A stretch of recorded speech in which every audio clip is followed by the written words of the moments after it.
All right, so guys, I want to introduce you to my guest here that I have here with me. And actually, we came into contact, if I'm not mistaken, it was through IG. Yes. And I think I posted a video of me doing a workout on my balcony, and you commented saying, oh, I know what that workout is. That's the insanity workout. Yeah. And of course, that's what I was doing. I was doing insanity. So from there, we traded a few messages about how insanity helped improve our life back when we were a little bit younger. Yes. Yes. Well, years ago when we used to do it, well, when I used to do it faithfully about, it's probably been about 10 years, so I was doing it faithfully. And so from that point, I realized, I watched some of her content, I realized that she was living in Punta, Cana at the time. So you are Jamaican, you spent several years living in Toronto, and now you're here living in Dominican Republic, in Punta Cana, exactly. So today we're gonna talk about this bold move from Toronto here to Dominican Republic. Yes. And furthermore, we're gonna talk about your content creation journey, how you plan to revamp your social media content from travel vlogging to lifestyle vlogging. Correct. Correct. Okay. Yes. So we got a lot to talk about today. So I want to introduce you guys to Francine. Hi. So thank you so much for being here, and we're going to go ahead and dive into our topic. So the first thing, before we get into the Dominican Republic stuff, I want to go back to where you're Jamaican, like back in Jamaica. Yes. So tell me a little bit about where you're from in Jamaica. So I was born in Kingston, Jamaica. I lived there. The city? Yes, in the city. This Santo Domingo really reminds me a lot of Kingston, Jamaica, just like the whole vibe and all of that. I don't believe that. It does. Absolutely. They don't have these high rises in Kingston. I haven't been to Kingston, but I don't think Kingston has this. Absolutely. Really? Absolutely. I would challenge you to Google it. Google Kingston, Jamaica, and they have all these high rises. You would be surprised. Okay. You'd be surprised. But when I lived there, it was totally different. They didn't have buildings like that. But when I lived in Kingston, I moved to Spanish Town, Okay. which is in St. Catherine. And I lived there for a while. And then I was very transient as a kid. I moved about, like I didn't stay one place, but I always stayed in like the town area. So Kingston or Spanish Town. So I'm an uptown girl, one would call it. Yes. Okay. I had to speak English all the time. I couldn't speak the broken dialect really, because my mom was like, one day you're gonna go to Canada and you gotta speak proper. So you couldn't talk patois? no. Okay. No. All right. So the only thing I know about Kingston is Trenchtown, because I listened to Bob Marley. Tell me a little bit about Trenchtown. Is it grimy or? Trenchtown is very grimy. It sounds like it's in the trenches. Like it's in the trenches, absolutely. But that's not the worst of it. There's worse than that. So, I mean, yeah, it's Jamaica. It's very. You have your pockets. There's 14 parishes in Jamaica. Okay. So just like most places, like you have the city, then you have like, my sister, she comes from the country where things in Kingston seems foreign to her. She's like, why do you guys put grills on your windows? Why do you put grills on your doors? Right. And she's like, we leave our doors open. Right. So it all depends on where you're from. Where if you live in Kingston, you kind of want to put grills because, you know, it's more so, I wouldn't say dangerous, but it's a safety precaution, safety measure. So it all depends on where you're from. Gotcha. So you grew up in Kingston, in the city. What's some of your like fondest memories of growing up in Jamaica? Oh, well, this might sound weird, but my mom used to raise chickens. Okay. She had a hobby farm. Right. So part of my duty was to help to raise those chickens. So I remember going to the market with her, buying those little yellow chickens, bringing them back and putting them in like the little chicken coop and feeding them, giving them water every morning. When they got bigger, I would like help to like collect the eggs. And once that was done, when they were old enough, I would kill them. You murked the chickens? I feel so bad. I killed. Hey, guys, if I start blinking. I killed chickens. I remember tying them by their legs on the string, 1, 2, 3, like who's first? And I would take that knife and I would slaughter that neck. I would put them under the bucket and I would you know what, it's traumatic actually thinking about it. But yes, that's a fond memory because that was like a job before I even started working. And I thought it was kind of fun, but at the same time, I think it was something that was a responsibility for me because I wanted to support my mom in her endeavors at that time. So as much as it was fun, it was really essential because that was also her means of income as well. Imagine your first job being killing chickens as a child. Imagine that. Your first job is to murk chickens. I know, that's horrible. Yeah. My first job was at a restaurant. Hers was at murking chickens. Man, that's wild. That's wild. So speaking of chickens, one thing I like about Jamaica is I love jerk chicken. Oh, the best. Can you make good jerk chicken? I can make great jerk chicken. I can make great jerk anything. Because see, one thing I know about jerk chicken is it's not all created equal. No. You know, some people don't know how to make it. It's all in the seasoning and it's all in the way you make it. So the best jerk chicken is the ones that's made on the drum. I don't know. You need to visit Jamaica. It needs, yes. Yeah. The drum, you know, the man's on the street after a party or just out there on the street has like, it's like a barbecue grill, but it's made out of drum. And he has the chicken thighs sitting there and it's like, you can almost smell the smoke and it just sizzles and it's just, I don't know, it's all in the process and I think that's the best jerk chicken. And then when he's done, he just cuts it up in like these nice slices. I think honestly, yeah, that would be the best. I can cook, I can make jerk chicken, jerk pork, anything could be jerked, but it's all in the sauce, it's all in the process, and it's all in how you actually make it at the end of the day. So now that we've talked about Jamaica, let's talk about how did you get to Toronto from Jamaica? When I was 10 years old, my dad actually sent for me. I remember getting the phone call. This was like after grade 5. And I think I failed my common entrance exam. And my name, so in Jamaica, when you take a big exam, your name, if you get high scores, your name goes in the newspaper and everyone sees it. Gotcha. And it's like a big deal. Everyone celebrates and everyone's happy. My name wasn't in it.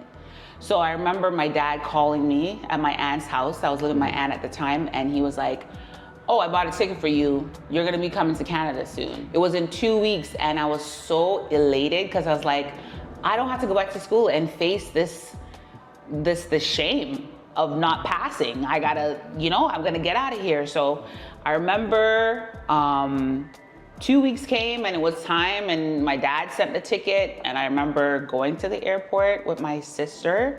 She's like about 9 months younger than I am. And yeah, we took the plane. We were unaccompanied minors and that was that, June 23rd, 1993. So you spent more time living in Canada than you did in Jamaica. Correct. I'm Canadian.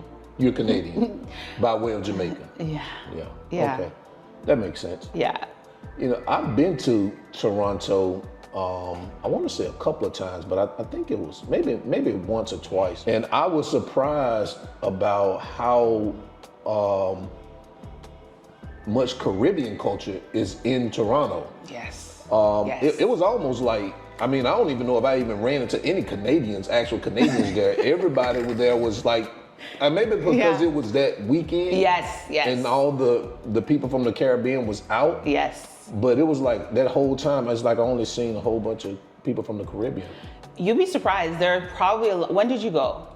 Man, it's been a while. Like in the early 2000? Yeah, early 2000s. Okay. Early 2000s. So I kid you not, there are a lot of American that go to Caribana.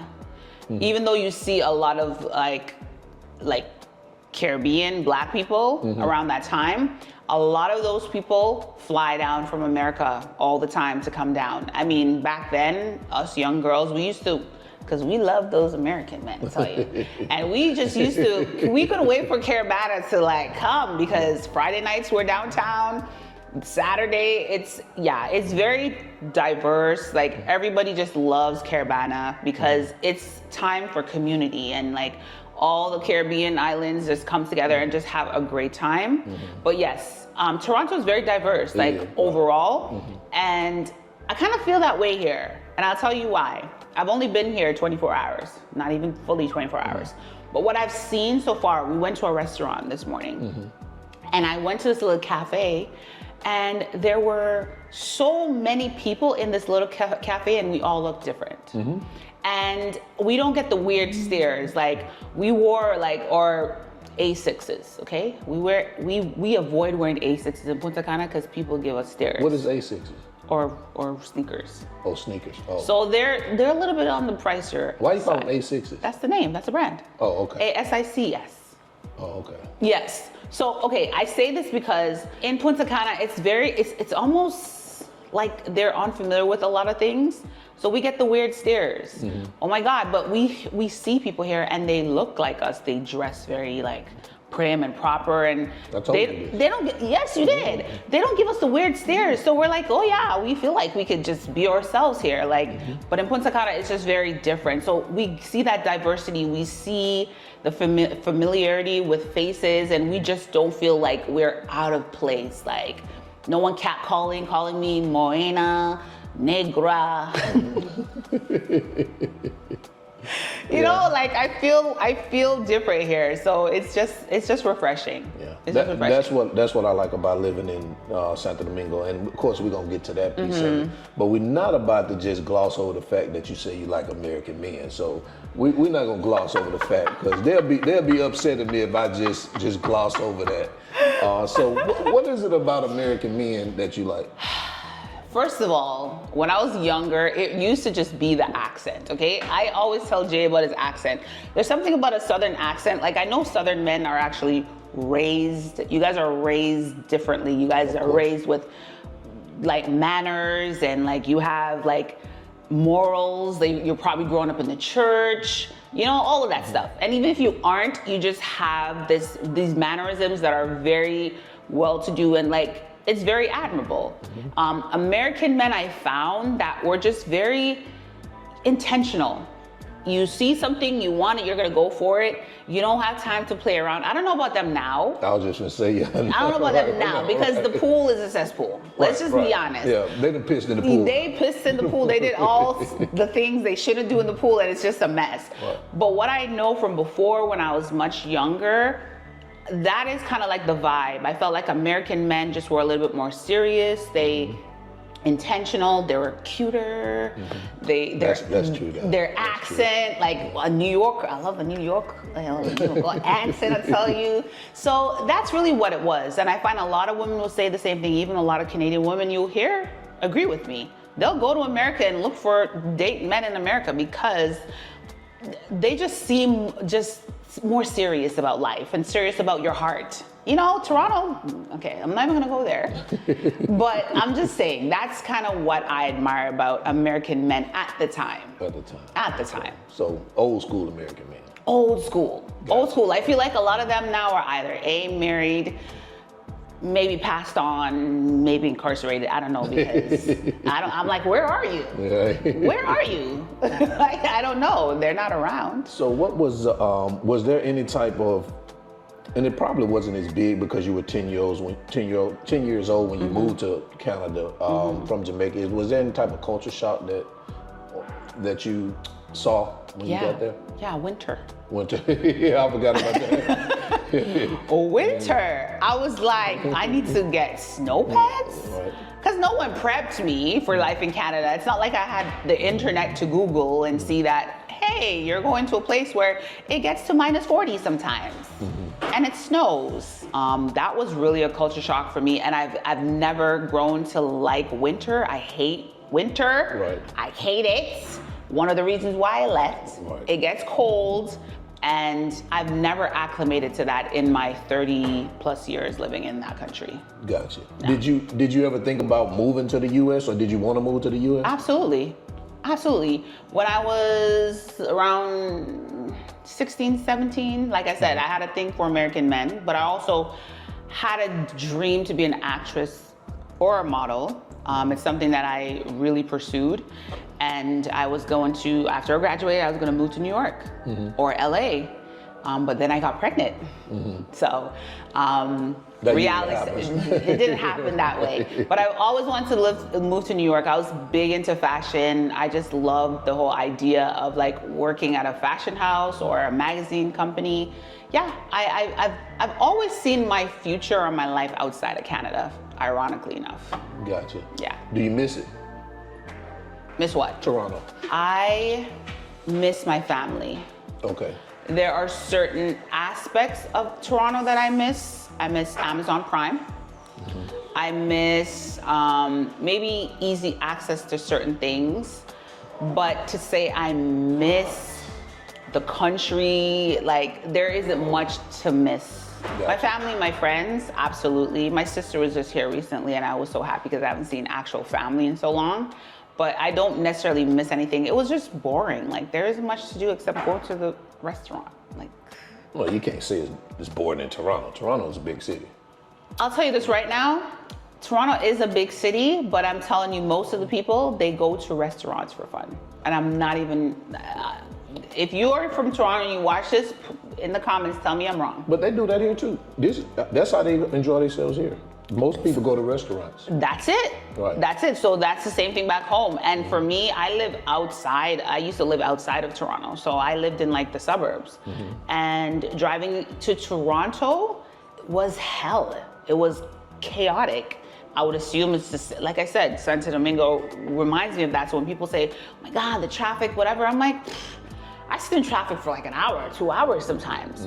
But like Toronto itself, yeah, no, I wouldn't say I miss it. Because one thing about me, Jay, I don't get attached to things or people.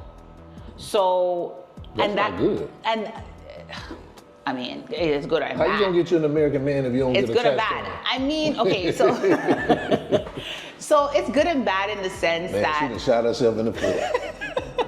you know what, the thing is,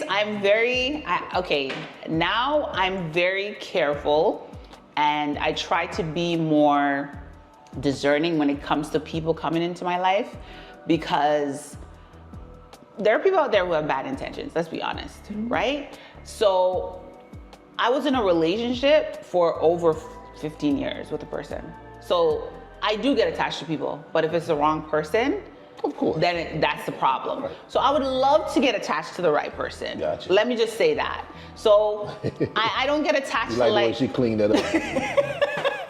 don't want to put my foot in my mouth, but yeah, I don't get attached to things and places. Like I said, it could be just my upbringing and just the way I was raised, but I can say, oh, tomorrow I'm gonna move to Belize.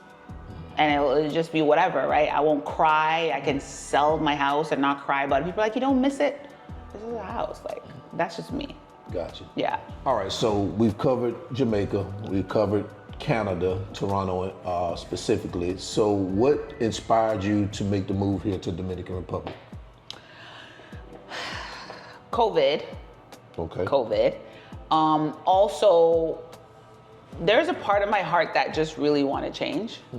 I remember specifically, I wanted to just move. I was like, I feel like there was nothing in Canada for me. And I was like, I need to move. Like, I need to get out of here. Because it's almost as though my body was telling me, okay, like, it's time for you to just change. Right. And I remember during COVID, I think it was 2022 that I took a trip here for my 40th birthday.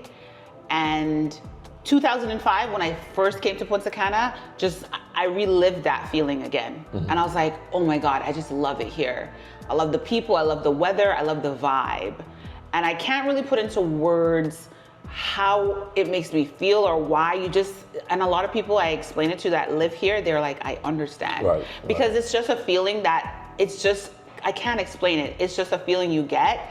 And I just decided that I was gonna write on my vision board, and I wrote that I wanted to live somewhere in the Caribbean. So it was either Dominican Republic or Jamaica.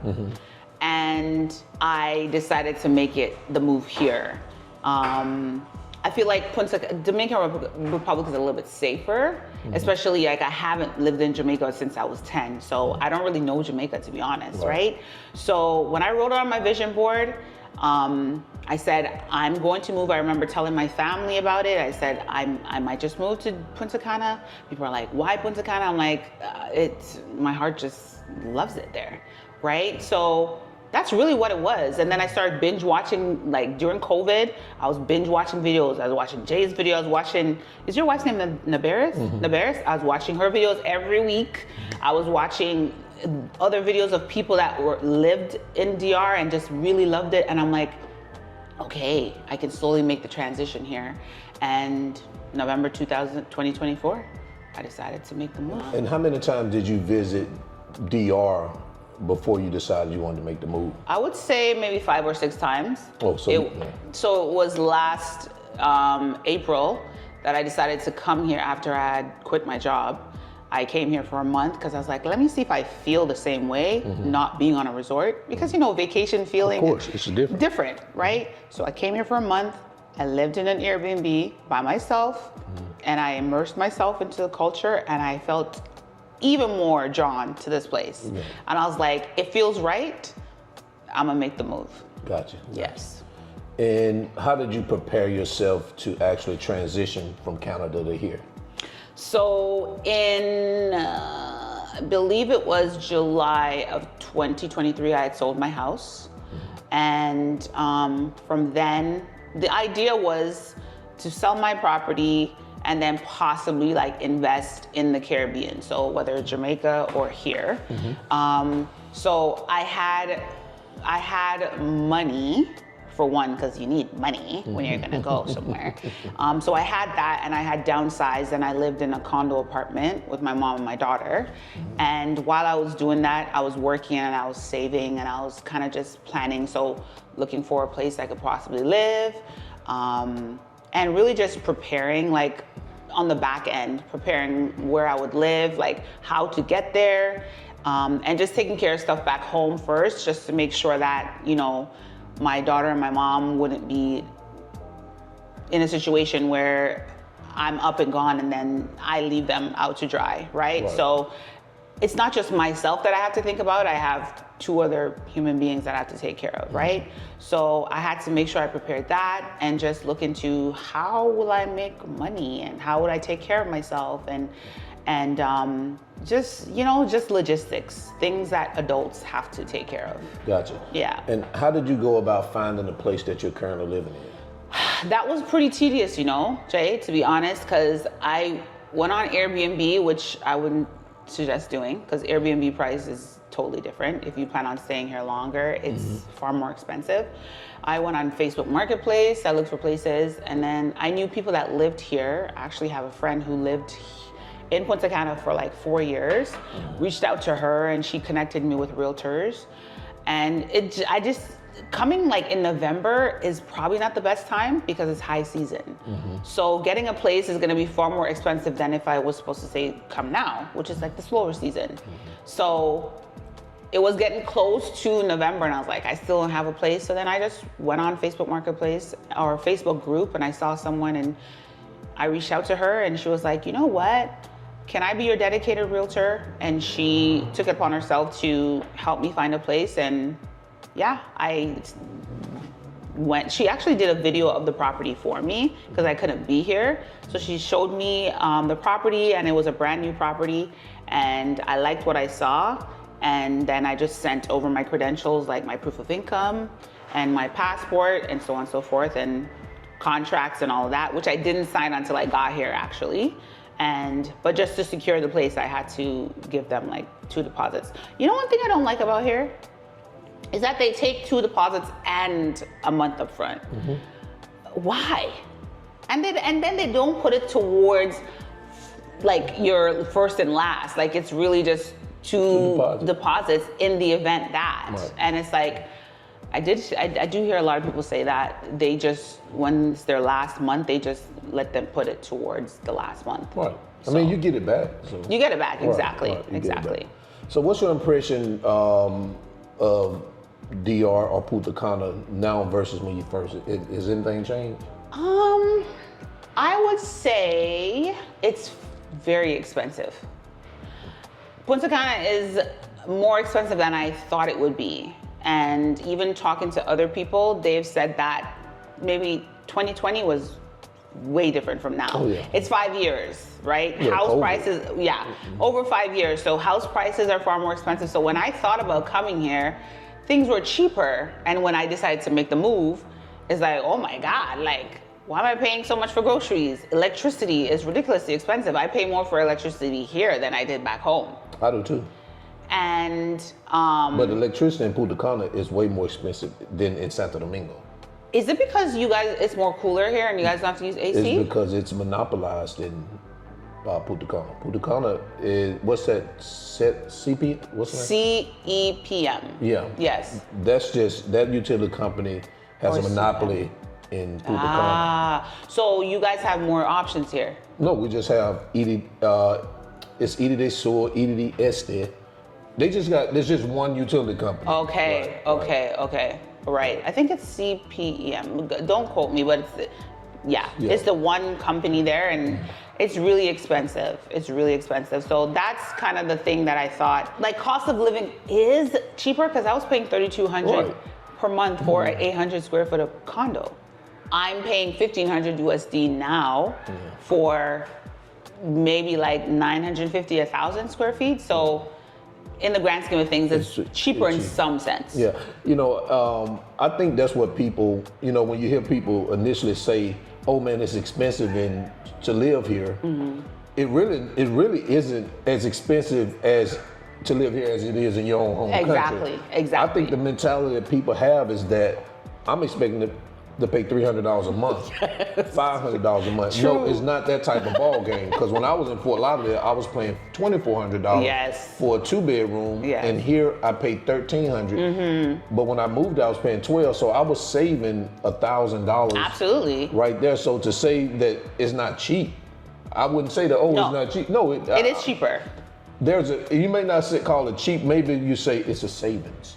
Absolutely. It's definitely a savings. Definitely. It's a savings. Definitely. So just to kind of clear that point, because people, they say it's cheap. They say it's expensive. No, it's a savings. You definitely save. You definitely save. So what's your biggest adjustment that you had to make, you think? Oh, not having customer service. Yeah. I mean, that's typical. Yeah. I mean, where I'm from, service is number one. Like, no matter where you go, you gotta be nice, you gotta be respectful, and the customer's always right. That's not the case here. Like, you just gotta suck it up and deal with it. Like, don't expect service here. And I'm not saying people are rude, because people are generally respectful. Like, they will greet you, and I love that, right? But like, when it comes to professionalism, just take it with a grain of salt. And I've learned to kind of adjust to that. Before, it used to frustrate me a lot, but I've learned to kind of just accept that this is the norm, and it's not like I'm not the only one dealing with it. Right. This is just what it is. This is just what it is with everything. And I've heard other people talk about it that live here, so I'm like, okay, it's not just me. So that's one thing that's been, oh my gosh, island time is a real thing. And customer service, no, it's non-existent. I'm hesitant to use the word they're not professional, because and the reason why is because if you're not taught to do it, then how do you know that it's not professional? That's true. So they're not taught to do it. So when we're taught to do it, we're told, hey, this is how you do this. Yes. This is how you be more professional. Yes. But if you're not taught to do that, then that's true. How could I say that they're not being professional? They're just doing what they're used to doing. I get that. And just in the same way I say, like, if you're driving, you say somebody, oh, that's rude. Well, I mean, that's what they do. That's what they do. Yeah. I don't know. I mean, we call it rude because to us it's not following the laws of the road. Yeah. But to them, it's just driving. Yeah. And that's also something I've learned to accept. Like, this is just what it is. They say when you're among the Romans, you do as the Romans do. Right? So I feel like you come into someone's country, you gotta just respect the way things are. But to answer your question, I feel like customer service is the one thing that I'm big on communication and customer service, and it's not something that's a norm here. And mind you, I love Dominican people. I'm just saying that's just the one thing that is like I've learned to like accept. But you know the funny thing is that I would trade the fact, because when I went to Mobile about a month ago, the customer service when I went to these government buildings was immaculate. On the flip side of that, when I'm out in the street, the people are cold. Here is the exact opposite. Reverse. It's the reverse. The customer service is cold. Yes. But the people on the street are immaculate. It's true. It's true. I'll take that over in it. 100%. Yeah. 100%. Yeah. I agree. Yeah. I agree. That's exactly what I noticed too, because I'm like, these are the same people that, you know, they may work in like the bank or whatever, but like as people, they're really nice. Right, exactly. So yeah, I would take that for sure, because like I said, you walk on the street and the person is not passing you without saying buenos dias or buenas noches, and it's like so warm. Right. Back home, oh my God, please. Like they're not friendly, they're not warm, they're cold. So I can agree with what Jay's saying. I would take regular people being nice over professionalism, doing it because you're paid to do it. Exactly. Yes. Exactly. Yes, I agree. Exactly. Yeah. So a lot of people are going to ask this question because, you know, you're talking about being here in Punta Cana, paying $1,500 a month. You just decide I'm going to quit my job, I'm going to go to Punta Cana and all this good stuff. So how are you supporting yourself while you're here? Okay, so savings one. Okay. And I do have an online business. Okay. And I've recently started doing makeup here. Okay. Which is a service I see that there's a need, especially for a lot of like Black women come here for their birthdays or brides, weddings, and there are not a lot of options for people who are, I would say, experts in dealing with like melanated skin or hyperpigmentation, you know, because when Black women, we struggle with that. And I see that there's a need for that. And because I have the skill set to do it, I used to do it back home.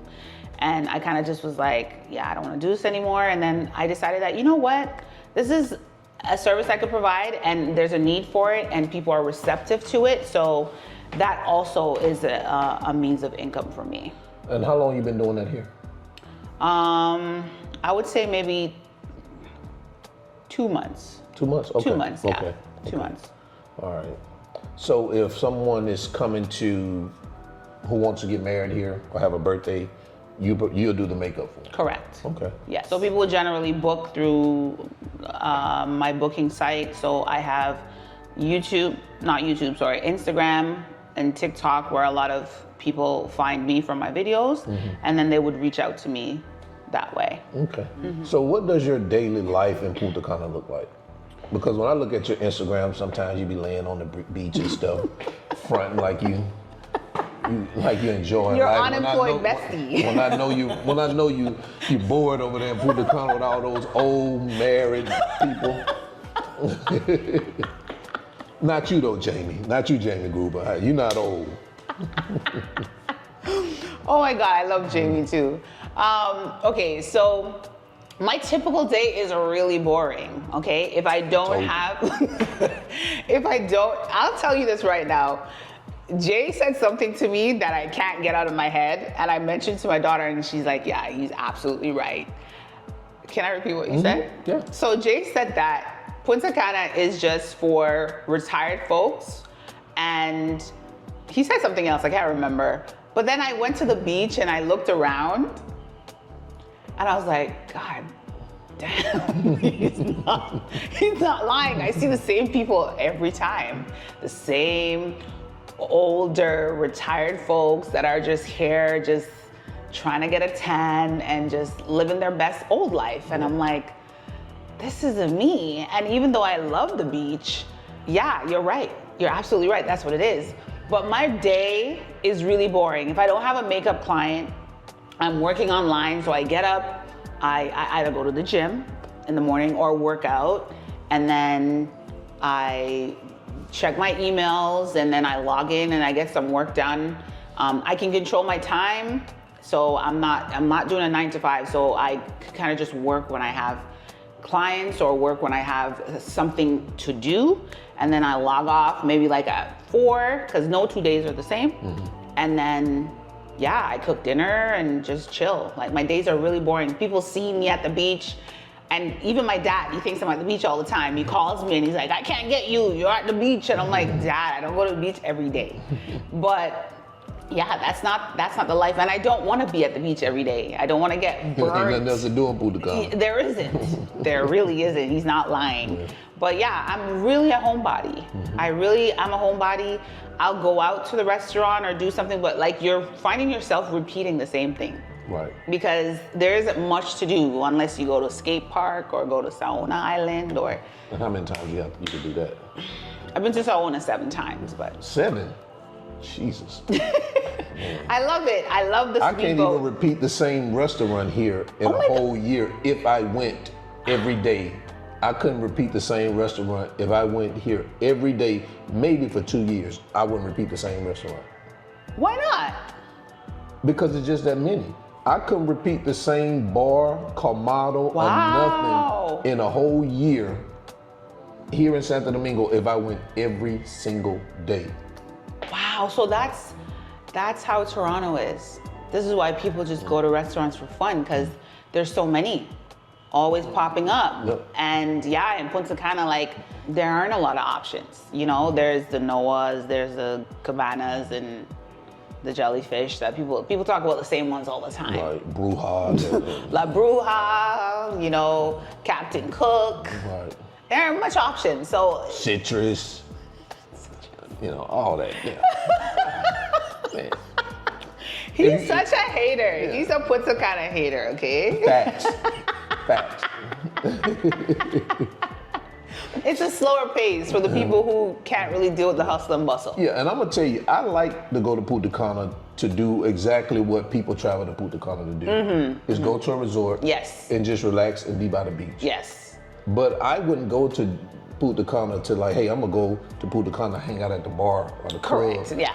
I mean, I wouldn't do that. Not that that stuff is not there, because it is there, because tourists come here and it's set up for tour. But I'm not gonna have a better time in Punta Cana than I will here. I just wouldn't. So, I get that. and not saying that the nightlife, I wouldn't go to the nightlife. If I'm there and I'm spending the weekend, of course I'll hit a club, but that wouldn't be my reason to go to Punta Cana. It's to go to a resort and just hang out. I wouldn't even want to go to Punta Cana just to get an Airbnb. You wouldn't? No, I mean, to just hang out. Why? And then I'm just hanging out. I can hang out here. I get it. Yeah. I get it. So if I'm gonna go, not that I don't go to Punta Cana and get an Airbnb, because sometimes when I'm there, I'm taking care of business. So of course, I will grab an Airbnb, but I wouldn't say, hey, let's go to Punta Cana for the weekend and get an Airbnb. Nah, I wouldn't do that. Now, if I was to do something like that, it'd be to get a big villa, bunch family. of people, go over there, friends, family, whoever go over there. Yeah. I would do that. Okay. But not like a road trip. Say, hey, let's go there. Nah, I wouldn't do that. Wow. So, okay, where would you do that outside of Santo Domingo? Maybe a place like Las Terrenas. Okay. Las Terrenas. That's the first thing came up on my mind. Samaná. Okay. You know, I like those areas. Even by Yibe. Yes. That's just before you get to Saona. Right. Yes. Right. Yeah, those are places that I go to Baibe. Like, I would go there to stay on a resort one day, but I'd love to go to Las Terrenas, Samaná, I don't know about Cabarete. I don't really know the vibe there, but I feel like I would love to kind of explore I want to explore the country, because again, I know people only think of Punta Cana, or they may only think Santo Domingo, but I feel like there's so much to see here. Right. So much, and I'd love to experience that for sure. So what do you absolutely love about Punta Cana? What I absolutely love, okay, first of all, I don't know if I'll use that phrase. Love? Absolutely love. Oh, okay. That is so, like, that's too attached to. That's you can't get attached to no. That just sounds so final, and I can't. So, I love I love the beaches, as you see. Like you see me like at the beach. I love the beach. Again, I said the vibe is just really, it's calm. It's slow paced. Where I'm from, it's very fast paced. Everyone's in a rush to go somewhere. You know, it's people actually live here. I saw someone comment on your video the other day, and I said I was going to use that comment. He said you made the video about just like making the move here. I think it was your last video, and he said, when people ask me what I do for a living, I say I live for a living. That's that's a big statement, because I feel like outside of the fact that people work so hard, and people are always working, right? But I think people take the time out for living. It's not just like work-life balance, you can balance it too. Like outside of work, people actually are living. I remember when I just came here and I was walking to the restaurant, and I was walking so fast, and someone said to me, do you have an appointment? Do you have somewhere to be? And I was like, no. And I laughed, and I was like, oh my God, they're like, so slow down. I come from a place where it's fast-paced. It's always a hustle and bustle. Like, you know, you got to get this done and get that done. Like, people don't get a time to just like process. In Punta Cana, or even here, I feel like people actually take the time to like enjoy the moment. And yes, enjoy the moment, live in the moment. You know, like your blood pressure is really, really, really low. I find for me, I feel more at peace. And I feel like I can feel that here too, but in Punta Cana, I'm at peace. Like, I'm not stressed out. I don't let things bother me. I'm really a calmer, more friendlier, more digestible version of myself, which is good for everybody. Okay. Yes. So let's talk about safety. How do you feel when it comes to safety here in Dominican Republic? So I can only speak for Punta Cana because I've only been here for 24 hours. I feel it's really safe. Now granted, okay, I walk when it's later, not late at night. Like, you won't see me on the street at midnight. But if the sun's down and I need to go out to the street, go to like Chick-fil-A to get something, I can do that and I feel safe. The lights are out, people are still outside. I feel safe doing that. And feel like I won't be at harm. Now, I'm very vigilant. Like, I'm not gonna be on my phone or have my earphones in my ears. I'm aware of my surroundings, but I feel very safe, especially as a woman walking on the streets. I see little kids walking their dogs late at night, like not late, I mean like after the sun goes down, but not at like 10, 11, 12, but generally I feel safe. You know, I don't see people having, you know, it depends on where you go. We don't have any kind of grills on our windows or on doors, which gives me the idea that it's generally a safe place to be. You see security guards everywhere. They're walking with their guns, like, you feel safe because I feel like they're intentional about that because it's a tourist hub. I feel like they're intentional about that. So I feel pretty safe. And that's honestly good you said that, because you get a lot of women ask that question. Yes. And they'll even send me a message and ask me, hey, what about being a single woman? How is it? I'm like, I'm not a single woman, so I don't know. You know, so now I got you here, and you can, you know, attest to that safety factor in terms of living in Punta Cana. Like you said, you can't say about Santo Domingo, but you can say attest to Punta Cana. Correct. Very safe. I feel very safe. But I know that walking by myself, going to the store. Now, mind you, as a woman, I find like men are always going to be men. And they're always, you might feel uncomfortable as a woman, right? But I've grown to just ignore them, you know, because men are visual creatures. Like, they see, they're gonna catcall, they're gonna say crazy things, they're gonna like try to get your attention, but just ignore all of that. Like, it's men just being men, and that's cool. That's cool.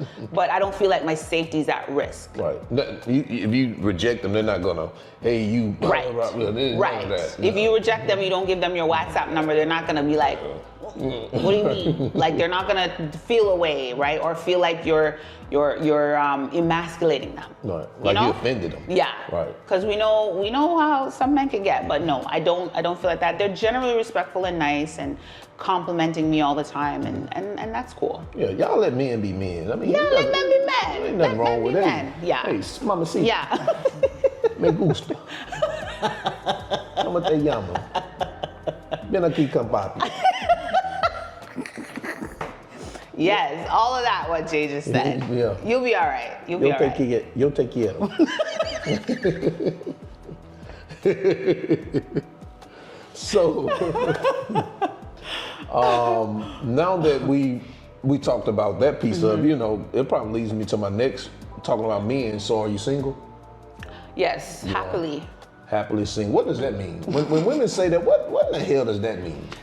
So, happily single implies that you are enjoying your singlehood.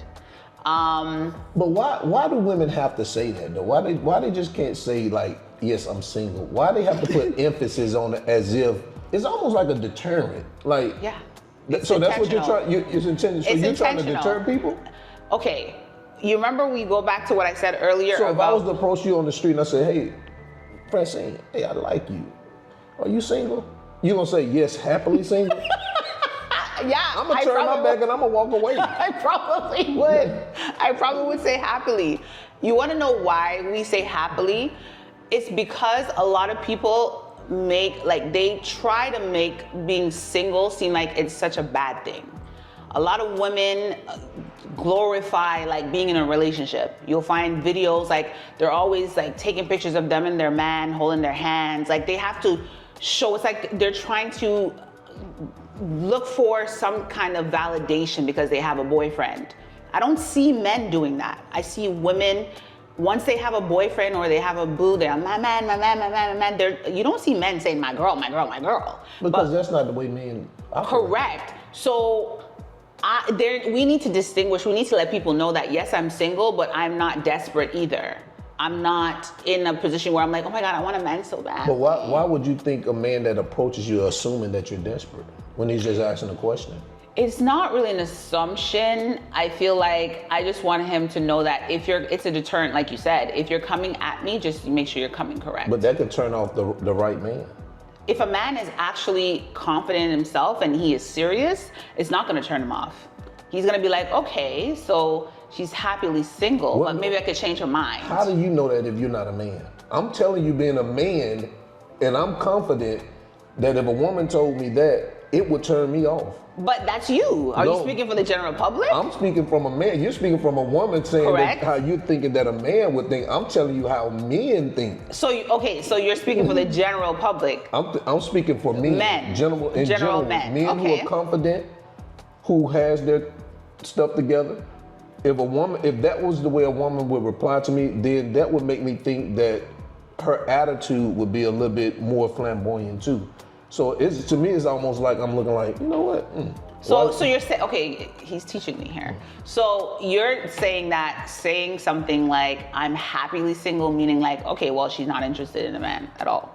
In the initial communication, sure. Now, if it's something, if it went further, like say I'm single, and he may say, well, say something where that warrants you to say that, then like if he assumes that you're desperate, yes, I would say that. Okay. That's one. But if it's not warranted, then why say it? Okay. True. I think that's more so like a defense. It is a defense mechanism. It's a defense mechanism. But that turns.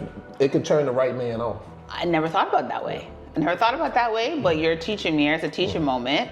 So, okay, so yes, I am single, right? However, if the right person comes along, then I'm open to getting to know that person and pursuing something that's serious. But there's, like I told you earlier, the pool is just mucky. Yeah, it's a mess. Yeah. Like there really aren't any options, really. So I just keep myself to myself and just live and try to enjoy life. So let me ask you this. Are you looking for a American man or a Dominican man? I mean, you're in Dominican Republic, so most men are Dominican. Can I be honest with you? Like, I can't really think of a Dominican man that's approached me seriously in that way, that he wants to pursue me in that way, to be honest. Like, I had a friend ask me the other day, you've been here for 5 months and you don't have a boyfriend yet? And I feel like, I mean, if I was just looking for something casual, sure, that would be easy. I even said to my friends, like, if it was up to me, I would have a husband, a boyfriend, a baby daddy, a sugar daddy already in the 5 months that I'm here. But I'm intentional. Like, I'm 42. I'll be 43 in You trying to be a sugar August. baby? No, I'm not actually. I'm trying to get me a sugar daddy, okay? But I'm trying to get taken care of and flued out. No, you don't want to get flued out.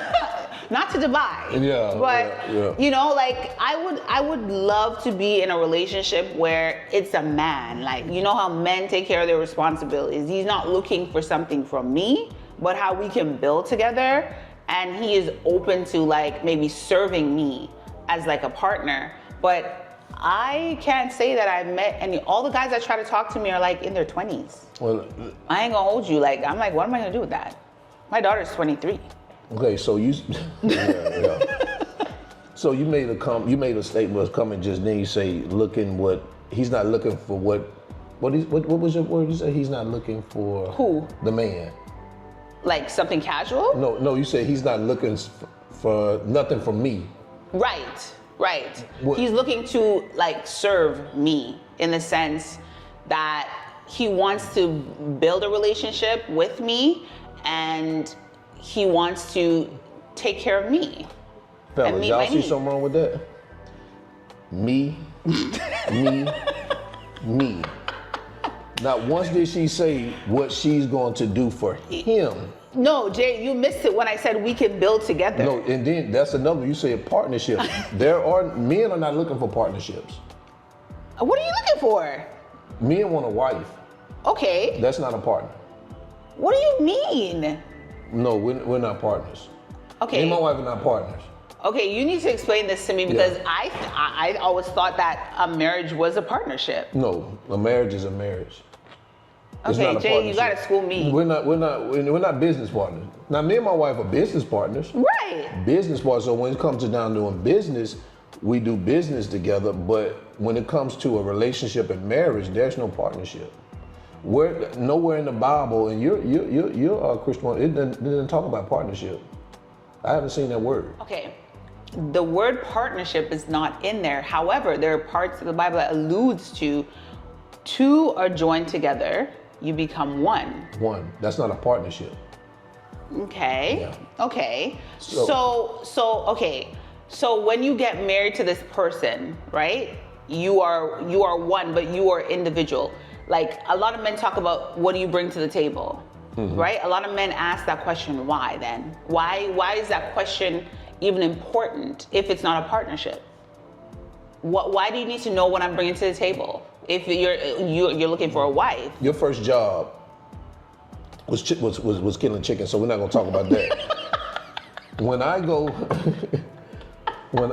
I went and at my job, they didn't ask me to be a partnership. What they asked me is I gave them my resume and told him this is what I bring, the value that I bring to the company. Correct.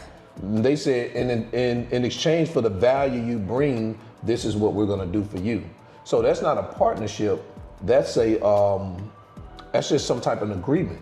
Okay. It's an agreement. So when men ask what do women bring to the table, and I think women should. I think that's valid for women too. What kind of value are you gonna bring to me? Correct. And the number one and the value that men typically bring is provision. Mm-hmm. You know, protection, security, and all that good stuff. Correct. And the value that women bring is that's mostly important to men is their femininity. Yes. Their femininity and a good attitude. Right. And peace. And peace. Yes. And that right there in itself is the foundation. Agree. Everything else on top of that, if you got a nice bank account, a nice job, all that's cool. But if you don't start with that, then there's no deal. Okay. He's schooling me today. Okay. So, I can see that. So, again, with all that being said, I am definitely looking for somebody who we can serve each other in some capacity. I serve as a wife, and he serves as a husband, and I'm looking to be married. And this is why I think it's hard, because I'm very intentional about that. I don't want a boyfriend. I mean, we can meet tomorrow and we date for a couple weeks, months, and we get married. Like, I mean, it don't really take you that long to know if the person is. I understand that men know off the bat if this person is their wife, right? So for men who try to drag it out for months, years, you know you're not gonna marry this woman. Exactly. Why string her along? So I would rather reserve myself for the man who sees me as the wife that I am. Because the Bible says a man who finds a wife finds a good thing and obtains favor from the Lord. So I have to already have the wife qualities when you meet me. So why are we waiting? You know what I'm saying? You found your wife, you found your rib. So let's just get on with it. You see how words matter? Yeah. You see how I got her to change it, like we serve each other? Because at first it was what he could do for me. Yeah, it's true. And when a man hears that in his mind, he's already running. Yeah, just edit that part before. No, we're going to keep that in there. What has dating been like for you, or have you dated here? No. I haven't dated at all. That's kind of sad. So you don't have any juicy stories to tell us?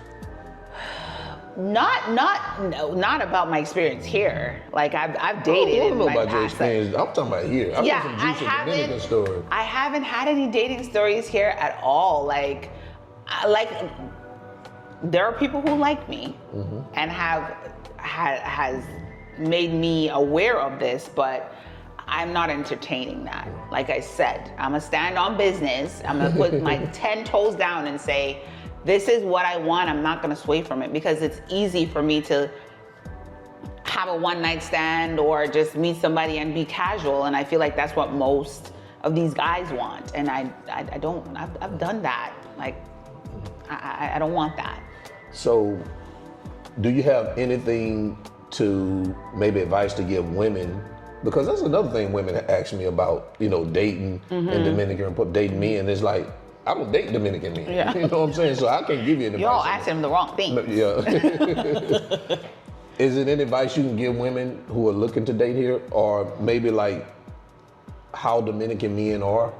I mean, be honest. Okay. And from your experience, that doesn't mean that don't generalize, but just from your experience. Right, from my experience. Okay. So what I will say is, from my experience, is that Dominican men can be they say Spanish is the language of love, okay? So they have a way to, when you come here on vacation, and I experienced this like back in the days, they just have a way with making you feel. She's looking for affection. That's the word she's looking for, affection. Yeah. They have a way of making you feel so like special and loved, and like they're so enamored with you. You're like, oh my God, let's get married tomorrow, okay? They have that. I don't know why, but they are like that.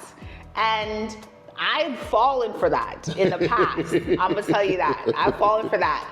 But 9 times out of 10 Dominican men are in a relationship. So when you come here and you visit here, if you wanna have a good time, but not here for a long time, just go with that idea. I'm coming here, I'm gonna have a good time. I meet a guy, whether on the resort or you meet him at the beach or something.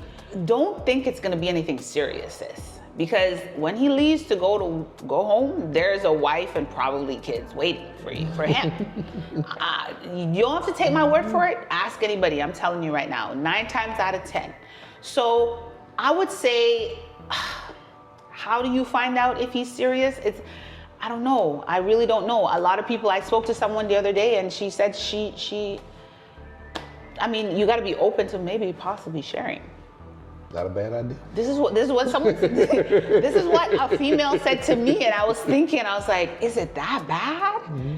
You know, like the ratio for men to women, it's there's more women than men. So maybe that's just what we got to start doing. But when you come here on vacation, I would say just have an open mind. Say, I'm gonna have fun, but just think he probably has a wife at home. And I've understand from other Dominicans that have told me, like Dominican friends that I have, they say that getting married isn't a part of their culture, but they are common law. So if they're common law, they're like back home, anywhere, that's your spouse, common law spouse. So they may not wear rings or whatever, but like 9 times out of 10, they are common law and they're married to somebody. So keep that in mind. Yes, they have a way of making you feel special and loved and make you want to get all crazy. They have a way with that. I'm not going to hold you. I'm not going to take that from you, but use your best judgment. Yeah. Use your best judgment. Yeah, when you have values, sometimes you just got to share them. I'm just saying, like, hey, maybe you got to be open to sharing. I don't know. So that's on you. But just take that with a grain of salt. I mean, I see stories in the groups. Are we dating the same guy? It's a real group, and it's only women in that group, and I see the pictures of the Dominican men all the time, all over DR, whether it's Santo Domingo, Punta Cana, and I'm like, Jesus, all these women are sharing the same guy. And it's like, hey, it's just what it is. So you may think that you're main chick and you're probably 4th down the list. So well, if he's staying with her, then he has a main chick. Absolutely. Right. Absolutely. Right. So that's that. And I mean, I'm not open to sharing. I'm open to sharing. What a stingy girl. I'm sorry. I'm very territorial. I don't want to share. I want my man to myself, and I can be a jealous person. But you're Jamaican, I'm sure. Yes, I'm Jamaican, and we can be. But however, I'm not the type of girl that's gonna be like, let me see your phone. I don't want to see your phone at all, ever. And you know, I'm open to being like, you have liberty to do things, but please respect me and be honest. Let me ask you something. Do you think that if you had a man, you don't think you'll have to share? I hope not. You hope not? I hope not. I'm not gonna be delulu and unrealistic. I know the world we live in now. I would hope that I could satisfy all his needs. I would hope, you know? And if I can't, just like communicate, let me know. Right. If you're gonna cheat on me, just tell me. Don't hurt me. Like, that's sad. Yo, maybe over here crying, man. That's sad. You break my heart. Like, don't cheat on me. That's no. If you feel like you're unhappy about something, I would. It ain't that. Men don't cheat because they unhappy. Why do you guys cheat? Well, first of all, men don't cheat. Okay, Jay, stop this right now. It's not called cheating when it comes. What is it called? Exploring? More or less. Why? Why do you need to explore? It's not that you need to. It's just, you know, some men is in their nature. No, it's in all your nature. Don't say some. It is a man's nature. It's in a man's nature. It's a man's nature. But here's the thing. Some men can control it. Yes. And let me not say control. Some men have the discipline. Yes. And some don't. Right. But it's in the nature to do so. So I understand that men are naturally like polygamous. They choose to be monogamous. Right. And I understand that as a woman. But so since I understand that and I'm mature enough to understand that, if you decide, like the person that I had the conversation with, she's open to that. Like, sure, we could share, but you need to like have this conversation. Let's have a dialogue about it. Don't go behind my back and do it. That's when it's cheating, because it's dishonest. If you want to step out and you want to explore another person, let's talk about it. Why? What is that satisfying for you? What is the desire? Where is this coming from? You remember that Chris Rock line? Which one?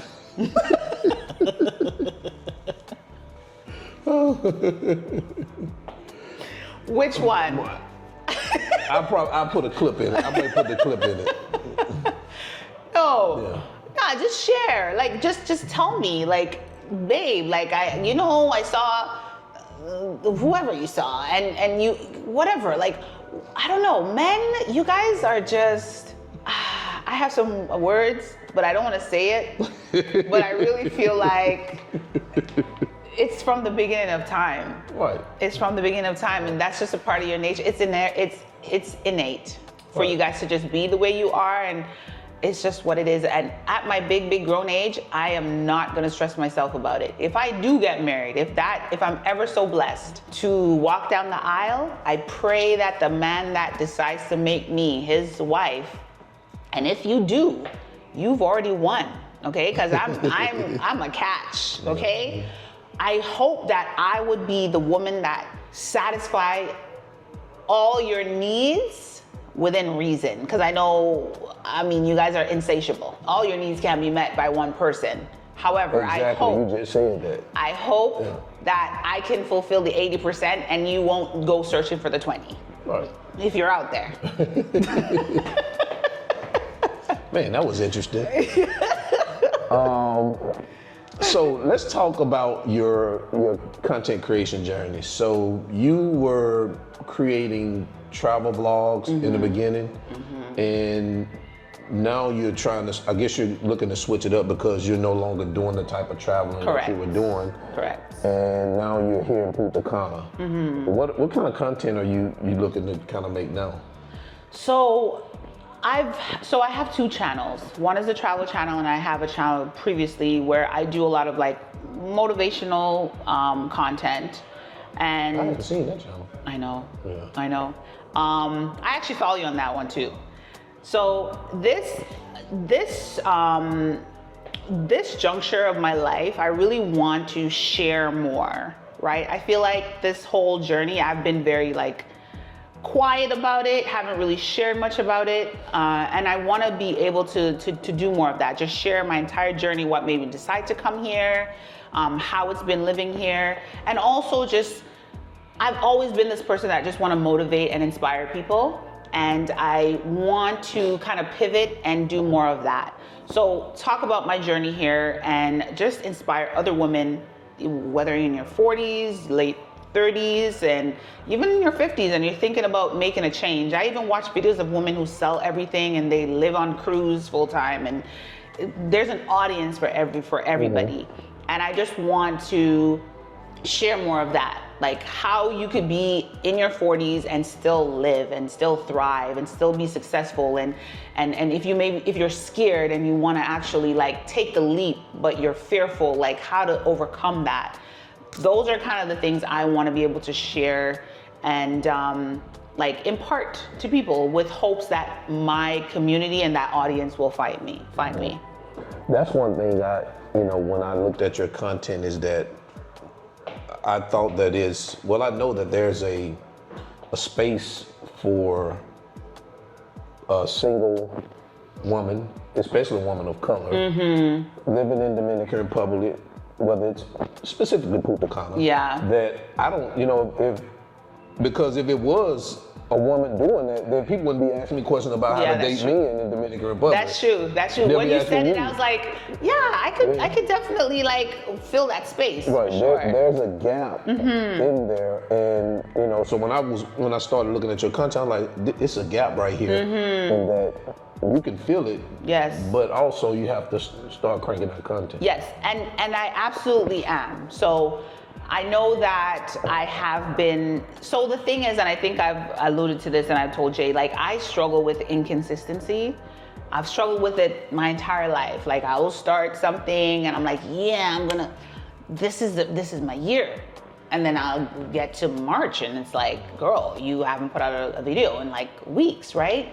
But I feel like as I grow, as I evolve as a person, I feel like I'm more aware of the fact that the mindset has to shift, and I would have to take an approach to, you have a need, there's a need, and you have something to offer, and you are being selfish by not putting the content out there. Right. And that's kind of like the approach. So create the content, and you can't just have people subscribing to your channel and you have nothing to give them. So I'm ready to really just own it and be disciplined, and I'm learning discipline. I'm learning to be disciplined and consistent and be serious about the content that I put out there, because again, I don't want to be selfish, because the information we have, the experiences that we have is not just for us. And Jay is so diligent. Jay, Jamie, like I watch them all the time and I'm like, man, they're so diligent and committed to this thing, and it inspires me to do the exact same, and that's what I'm gonna do. And like you said, there's a gap. Like people have questions and they ask you questions that you can't answer. So with hopes that you can find that information on Solo Journeys later. Right. So, because one thing I noticed is that when people jump into content creation, the first thing that they think about doing is going out and showing people, well, yeah, look at me, I'm eating, this steak, and I'm here on the beach. And to me, that's not the way to get started. Correct. To me, it's, in order for me to be interested in what you're doing is I need to know who you are. Correct. And the way you get to know people is through them sitting down and having dialogue. You having dialogue with them. I agree. So as hard as it is to sit in front of a camera and talk to a camera and then spill the insides out to the world, actually that's some of the best content. I agree. And I know you were saying that you have a issue kind of like... You know what? Not anymore. You don't feel comfortable. Sometimes, so I'm a private person. So I feel like I need to figure out how to say enough and not too much. And again, it's not a secret that I'm here. It's not I just need to figure out how do I translate this information and make it digestible and make it impactful. And that's really what it is. I don't have to share my whole life, because I mean, you do the same sit down content, and your information, like the content you give is just so satisfying. Like it is empowering, it's inspiring, and people don't even know where he lives. He lives in Santo Domingo, but he doesn't share all that stuff. Like he may show bits and pieces, and I'm like, man, I want more. Like I want to move to Santo Domingo with Jay, but you don't put, so I'm trying to learn from that too. You don't have to put your whole life out there for people to see. Just show up for the cause and do what it is that you need to do. And that is the mindset that I'm trying to adapt. Gotcha. And so, and I'm gonna ask this at the end too, but since we're talking about your content, what's you have what, YouTube? YouTube, TikTok, and Instagram. And what's the name of those? Solo Journeys Later. And where does that come from? So Solo Journeys Later came from the fact that I'm in my later years in life, and I started I developed this desire and passion to travel solo. Before it was just me and my daughter, or me and my sister would take a cruise together, but I decided that I want to wait for people. Every time you want to ask people to come, well, I don't have the money, or I can't. I was like, I'll go solo.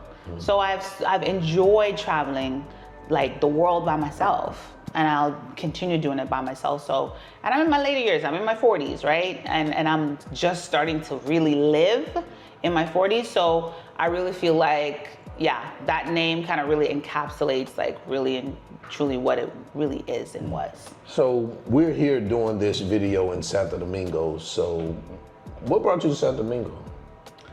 So first of all, I want to explore the DR, not just Punta Cana, because there's so much more to DR than Punta Cana. And I just wanted to just see what it was like in comparison to where I am. And then there's Jay's videos. Like, he just makes this place look interesting. Like, I have the Jamaicans travel here a lot, and they speak very highly of Santo Domingo too, like even with their content. So I was like, you know what? I want to try it out. I want to see what it's like. I want to see how it feels. Maybe one day I'll move here. I don't know. That's a possibility, right? If I like it enough. So it's just a combination of things, just a desire to do it. And yeah, I'm enjoying it so far, to be honest. So. Gotcha. Yeah. So do you feel like you made the right decision moving here to Dominican Republic? Absolutely, unequivocally, yes. Absolutely. Like, even now more than ever, I feel like it's solidified. Just the fact that just how I feel. Let's start with just how I feel. My blood pressure, like, I'm at peace. I'm so zen. I'm the best version of myself. lifestyle, like health-wise, like I've lost weight, like I feel better, my skin's better, even though they say don't drink the water, but it's good for my skin. So just the weather, the sunshine, the people, it's just positive vibes. It's just positive vibes here. So yes, I feel like I made a good decision, honestly. I feel bad for people who are missing out, I really do.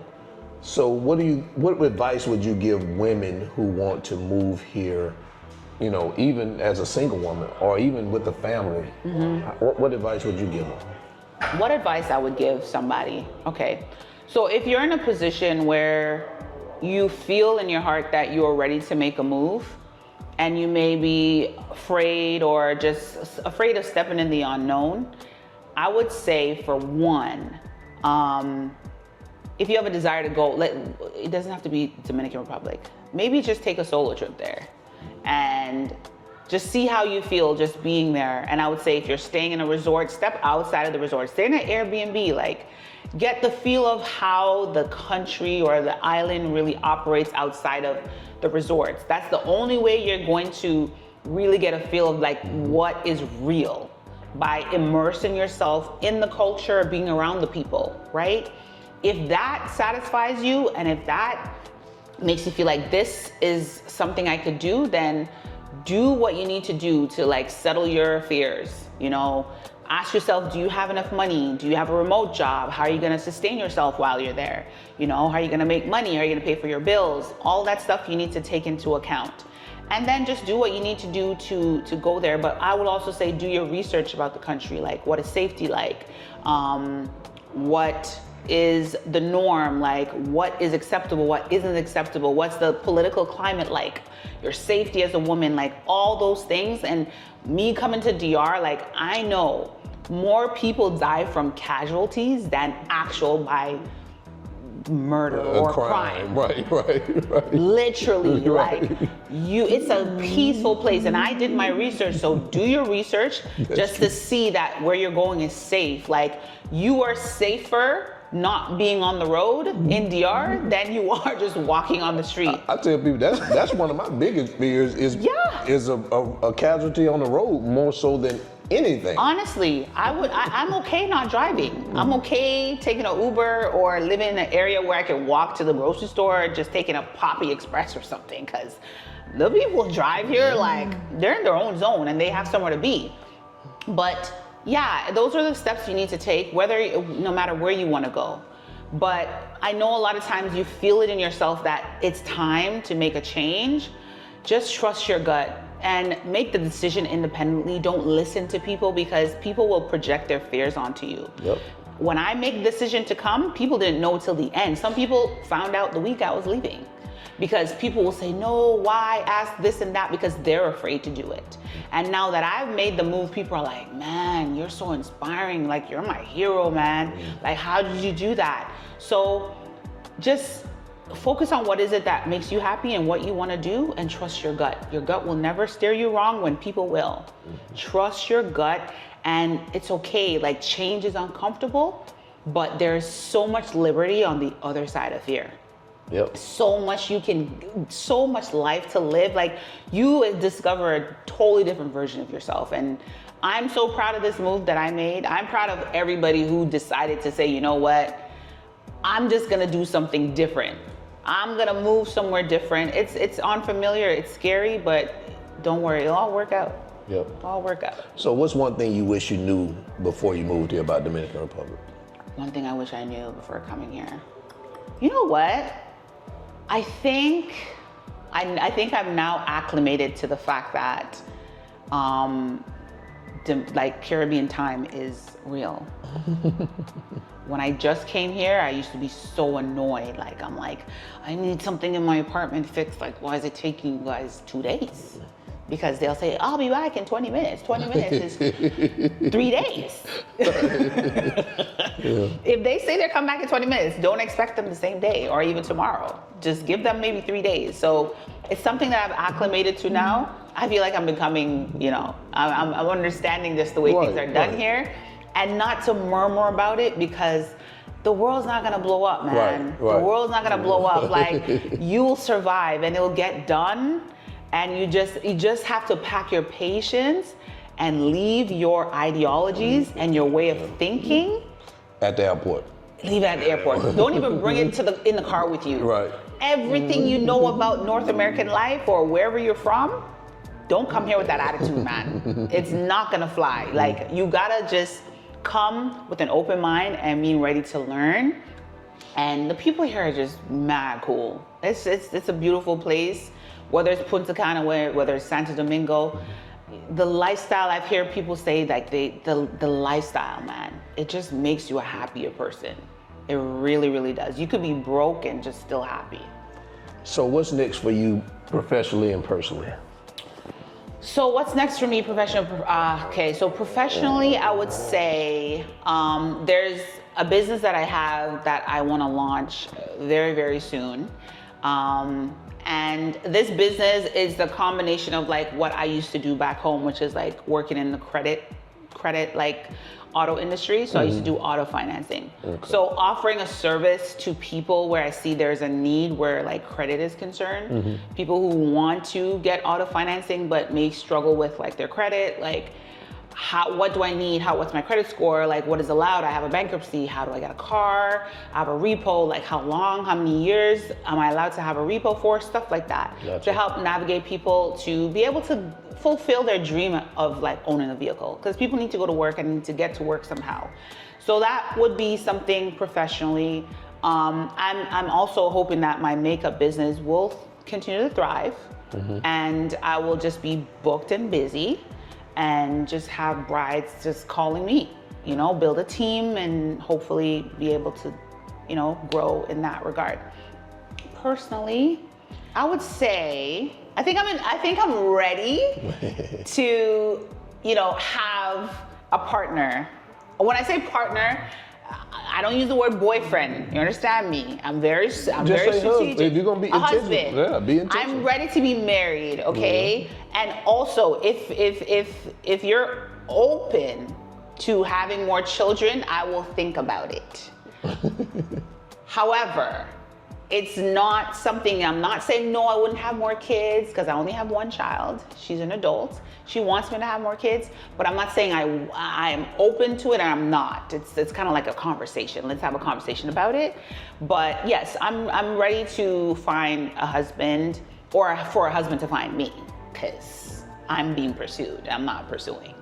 You understand? You have something to say about that. I'm not gonna say it. I done gave all the gems. I'm just saying, Adam, he needs to find his rib. She's saying all the wrong things. Adam needs to find his rib. Like, I didn't lose a rib, okay? He needs to find his rib. So I'm just saying, the man that finds me, I will be the best wife I hope you have. And it would be nice if he's never been married before, and we can kind of just do this marriage thing together. But I know a man that's up there in the numbers and the age may be divorced, and I'm open to that. I'm just saying, I'm open to marrying him, because I hear that second wives are like the happiest. Gotcha. Because he does it right the second time. So yeah, that's where I would be, like, personally and professionally. Okay. Yes. Last question, your favorite Dominican dish? Okay, I'm obsessed with paella. Okay. I'm obsessed with paella, and I also love making. I love tostones, and I love to make them at home. I usually do like fried plantains, but like where we're from in Jamaica, we usually do like it a little bit more ripened. But now I notice Dominicans like to eat it green, like they fry it and then they crush it down, and I think that's the best way to eat it. But yes, I'm obsessed with paella. I've never had it before. I'm obsessed with it. And croquettes. Is that a Dominican dish? I've seen it. I see it on every menu here. I don't think it's a Dominican dish. I think Dominicans have their own style of actually making it. Okay. But I don't think it's a Dominican dish. Yes, I love mango, but I don't really care for the cheese. Yeah. And I don't really eat salami like that. Yeah. But I like mango, like just the way that they prepare it. So yeah, it's my favorite.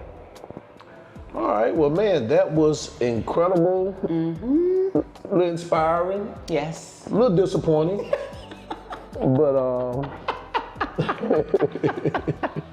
That's not good. That's not the point of this video. Thank you for sharing that with me and my audience. I know a lot of people are gonna get a lot from it, and I hope that especially the female, the women who have the questions about moving here to Dominican Republic, you've answered some of their concerns, and also what I want to do, if you females or anybody, guys who want to shoot their shot, I don't know, if you want to follow Francine, I will put all her social media here in the video description. Also, I'll probably put it on the screen too.